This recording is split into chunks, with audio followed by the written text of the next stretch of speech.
Hello friends, तो कैसे हो आप लोग। आप लोगों को पता होगा कि हम आपके लिए बताएंगे कि फल किसे कहते हैं, यह कितने प्रकार के होते हैं। सबसे पहले हम आपको यह बता दें कि यह नोट्स एमपी के टॉप स्कूल मॉडल स्कूल के नोट्स हैं, जो कि हम आपको अच्छे से बताएंगे कि फल किसे कहते हैं। और मैं आपको बता दूं कि यह क्वेश्चन वेरी मोस्ट है, क्योंकि वर्ष 2022-23 की जो बोर्ड परीक्षा होना है उसमें देखिए आप मॉडल पेपर में भी फल किसे कहते हैं यह क्वेश्चन दिया हुआ है, और आपकी प्रश्न बैंक में भी फल किसे कहते हैं यह क्वेश्चन दिया हुआ है। तो यह क्वेश्चन आपका वेरी इंपॉर्टेंट है। तो आइए शुरू करते हैं बिना किसी देरी के साथ।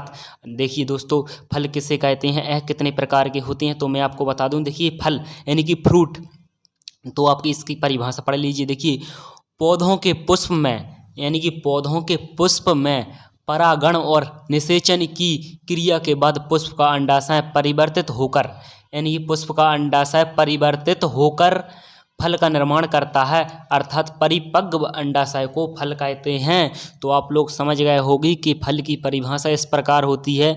नहीं, आप लोग अगर यह वीडियो नहीं देखते तो आप लोग लिख देते कि फल वो होता है जो हम खाते हैं। ऐसा नहीं लिखना है, आपको 1 नंबर भी नहीं दिया जाएगा अगर आप ऐसा लिखोगे कि।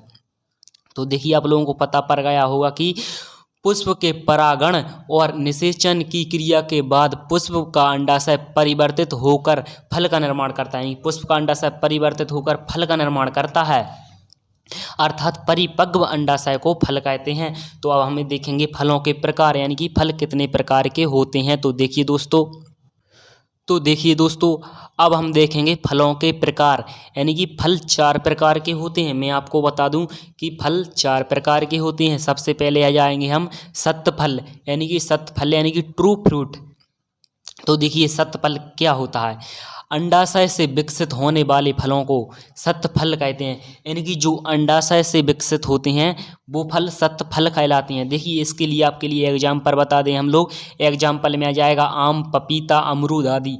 यानी कि आम आ जाएगा आपका, पपीता आ जाएगा आपका, अमरूद आ जाएगा, यह आपके सत्य फल में आ जाएंगे। इसके बाद आपका जाएगा फल 4 प्रकार के होते हैं। नंबर 2 में आपका आ जाएगा असत्य फल, यानी कि फॉल्स फ्रूट, यानी कि ट्रू फॉल्स आप लोग जानते होंगे, यानी फॉल्स फ्रूट। देखिए, कभी कभी पुष्प के अन्य भाग जैसे पुष्पासन, बाह्यदल आदि से भी फलों का निर्माण होता है। ऐसे फलों को कूट फल या असत्य फल कहते हैं, जैसे सेब, नाशपाती, अंजीर आदि।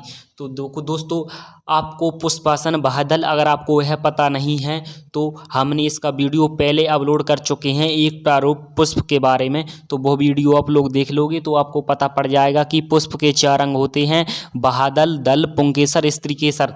तो देखिए दोस्तों, कभी कभी पुष्प के अन्य भाग जैसे पुष्पासन, बाह्यदल आदि से भी फलों का निर्माण होता है। ऐसे फलों को कूट फल या असत्य फल कहते हैं। तो हेलो दोस्तों, अब हम जाएंगे आपके तीसरे फल के बारे में, यानी कि सरस फल। तो ऐसे फल जिनकी फल भित्ति यानी कि मांसल होती है, यानी कि जिनकी फल भित्ति मांसल होती है, ऐसे फलों को सरस फल कहते हैं। यानी कि जिनके अंदर कठोर पदार्थ नहीं पाया जाता है, ऐसे कि आम के अंदर आम की गुठली पाई जाती है जो कठोर होती है। देखिए, यह सरस फल के अंदर सिर्फ मांसल होता है, यानी कि मांसल भित्ति होती है जो हम डायरेक्ट खा सकते हैं। जैसे कि देखिए आप लोग टमाटर, आम, टमाटर आदि।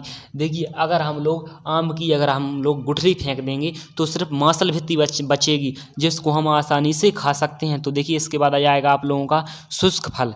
देखिए, ऐसे फल जिनकी फल भित्ति मांसल ना होकर, यानी कि जिनकी फल भित्ति मांसल ना होकर सूखी होती है, शुष्क फल कहलाते हैं। जैसे कि काजू, खजूर, बादाम। आप लोग जानते हुए काजू, खजूर, बादाम जो कि सूखे हुए फल होते हैं, यानी कि शुष्क अवस्था में होते हैं, यानी कि सूखे हुए होते हैं। जो फल लंबे समय तक चल जाते हैं, इन फलों को हम शुष्क फल कहते हैं।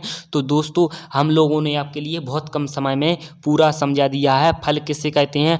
अगर आपको अगला वीडियो जिस भी टॉपिक पर चाहिए तो आप लोग कमेंट कीजिए। हम सब लोगों का कमेंट ध्यानपूर्वक पढ़ते हैं एवं आपके कमेंट अनुसार ही हम लोग वीडियो बनाते हैं।